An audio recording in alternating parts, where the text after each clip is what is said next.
I was talking with a voter down in Florida not too long ago, a real staunch constitutionalist.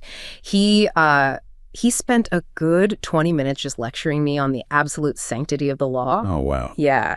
He was talking about the Department of Justice like it was this, holy institution that had been defiled. He kept saying we needed a leader of unimpeachable moral character to fix it. That's impeachable. That's a high bar. It is. He was practically shaking with conviction, citing the founding fathers, the need for a pure standard. But then the conversation turned to the nomination for Attorney General, Matt Gaetz. Yeah. And I expected him to pause. Gaetz has been trailed by federal probes, House ethics investigations. I mean, he's hardly the unimpeachable guy he just described. Right. Instead, his face just lit up. Fine. Total euphoria. He's a fighter, he said. And when I sort of gently pushed him on that, on the cognitive dissonance, he didn't even blink. The allegations were just deep state lies, and the important thing was that Gaetz would burn the whole system down. And that flip, that exact moment you're describing, is really the heart of what we need to get into today. It was jarring. The reverence for the institution just vanished, replaced by this cheer for the guy who's built a career attacking it. It showed me that for his supporters, the controversy isn't a bug, it's the entire feature. Exactly. And that's our mission for this deep dive, to really untangle the career of Matt Gaetz, his policies, the controversies, and to try and understand why his nomination for AG has become such a lightning rod. It really forces us to ask what we even mean by justice and leadership in America right now. Okay, so let's unpack that. Before he was a national figure, before all the cable news hits, who was Matt Gaetz? Let's start with his roots. He's from Florida, deep Florida roots. Very deep, and from a politically powerful family. His father, Don Gaetz, was a major player in Florida politics. Right, he was in the Florida State Senate, even became Senate president. So this isn't some outsider story. Politics was, you could say, in his blood. It absolutely was. And he used that to climb the ladder very quickly. He won a seat in the Florida House of Representatives back in 2010. And then by 2016, he's in the U.S. House. That's a pretty fast ascent. Incredibly fast. And that's when he really aligned himself very publicly and very vocally with Donald Trump. He became one of his most prominent defenders. And he landed on some pretty key committees, too. House Armed Services and, crucially for this story, the House Judiciary Committee. And that judiciary assignment is just so critical here.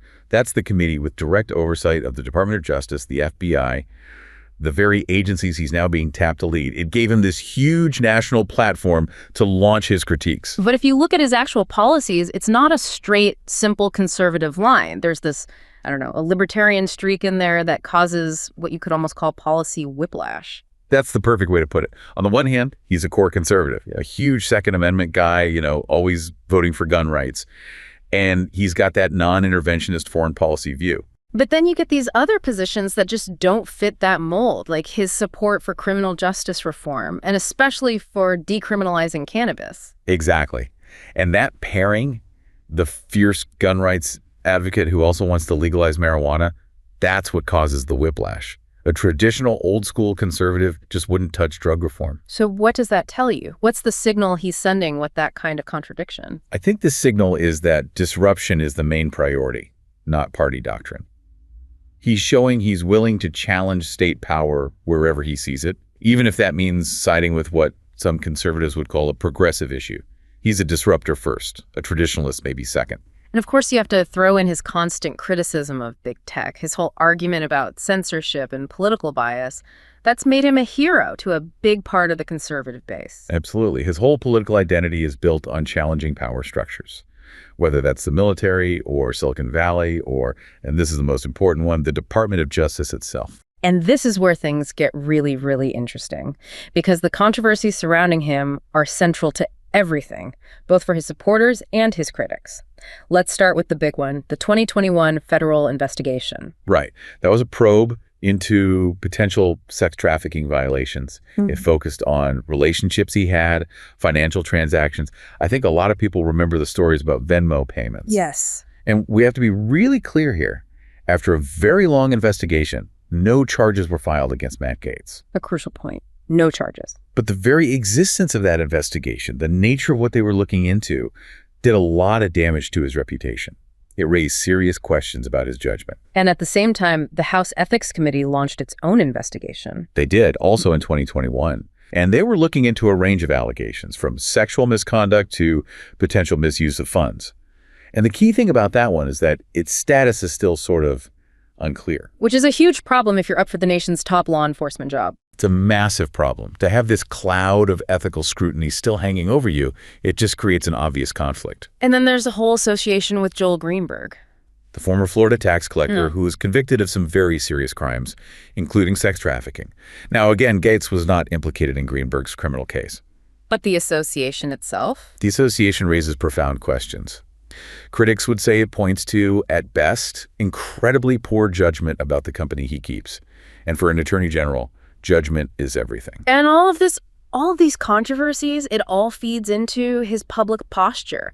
His years of attacking the FBI and the DOJ, calling them politically biased, demanding they be dismantled. Which creates this immediate, almost existential problem for the institution. I mean, if he's put in charge, how does that work? He has this deeply antagonistic relationship with the very people he'd be leading. Critics fear that distrust would just paralyze the DOJ and destroy public faith in the system. So let's talk about the job itself. What does an attorney general actually do? I think people hear the title, but the scope is kind of abstract. It's one of the most powerful jobs in government, period. The AG is the head of the entire Department of Justice. They're the chief law enforcement officer for the whole federal government. Overseeing all federal prosecutors, advising the president on legal matters. It's a huge portfolio. It's immense. And traditionally, the job requires, unimpeachable integrity, impartiality, but also deep legal expertise. We're talking years of prosecutorial or high-level managerial experience. And Gaetz, while he is a lawyer, he doesn't have that specific background. He hasn't been a U.S. attorney. He hasn't managed a massive legal department. Exactly. His experience is legislative, it's rhetorical, it's not executive.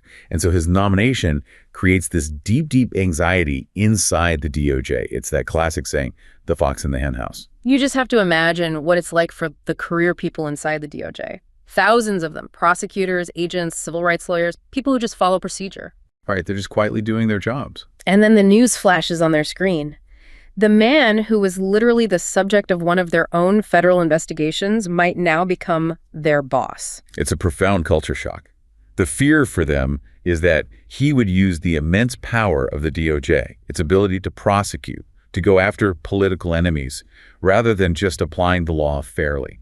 But how do his supporters square that? If they say he's going to fight corruption, how can he do that using an agency that he himself seems to believe is fundamentally corrupt and illegitimate? Because they define corruption differently. For them, the real corruption isn't just a specific crime. It's the entire system. It's what they call the deep state. The institution itself is the problem. So he's not a bug, he's a feature. He's the feature. They see his aggressive style, his controversial past, all of that, as proof. Proof that he's an outsider who's brave enough to actually clean house. They think he's the only one who can't be controlled by the system. Which brings us to the core of this whole thing, this massive political divide. The nomination just splits reality in two. The sources we looked at called it the sledgehammer, two realities in one feed. It's a perfect description. On one side, you have the supporters who are demanding a sledgehammer. They truly believe the system is so broken that the old tools, procedure, impartiality, experience are useless. They don't want a manager, they want a weapon. They want a weapon. His scorched earth style isn't a flaw to them, it's the only tool that works anymore. They see a fearless outsider who is going to finally bring accountability. His lack of prosecutorial experience is a bonus. It means he's not part of the club. And then you have the other side, the detractors. For them, this is potentially the end of the rule of law. They're terrified. They see the controversies, the defiance of norms, and they see it as a complete moral failure that should be disqualifying.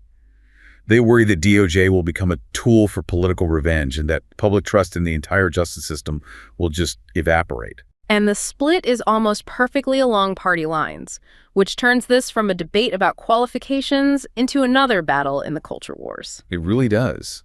It becomes impossible to even have a conversation about his resume because people are operating in completely different realities. One person sees a hero draining the swamp, and the person next to them sees a villain burning down the courthouse. So if we pull the lens back, what does this whole story about Gaetz tell us about where we are right now? I think it's a powerful reflection of this populist moment in America. It shows how the old rules, The traditional qualifications and credentials seem to matter less and less. We're seeing the rise of political figures who are defined almost entirely by their role as disruptors. It really forces this profound question on all of us, doesn't it? When leaders are chosen specifically because they've promised to tear down the very institutions they're supposed to lead. Right. And when one side sees a hero and the other sees a villain for the exact same actions, the disagreement isn't about policy anymore. It's about the definition of reality itself. The most worrying outcome of this division is the risk that the Department of Justice could lose the public trust necessary to function as an impartial body for everyone, fundamentally undermining the perceived fairness of the rule of law.